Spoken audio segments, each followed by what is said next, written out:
Hello, Fiona here from Rejig Interiors. Now, have you ever done a section cut within your model and you want to make it look a little bit more refined?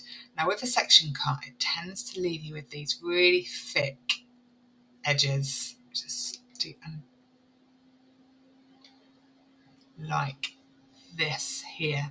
Now, there's a really easy way to improve the appearance of these. All you need to do is come up to Styles.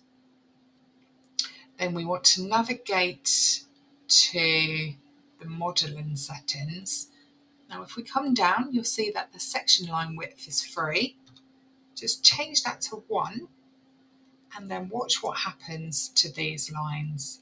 Just click anywhere in the box. There we go. How much better does that look? If you are loving the tips that I'm sharing, please do go ahead and give us a like and a follow. Thank you.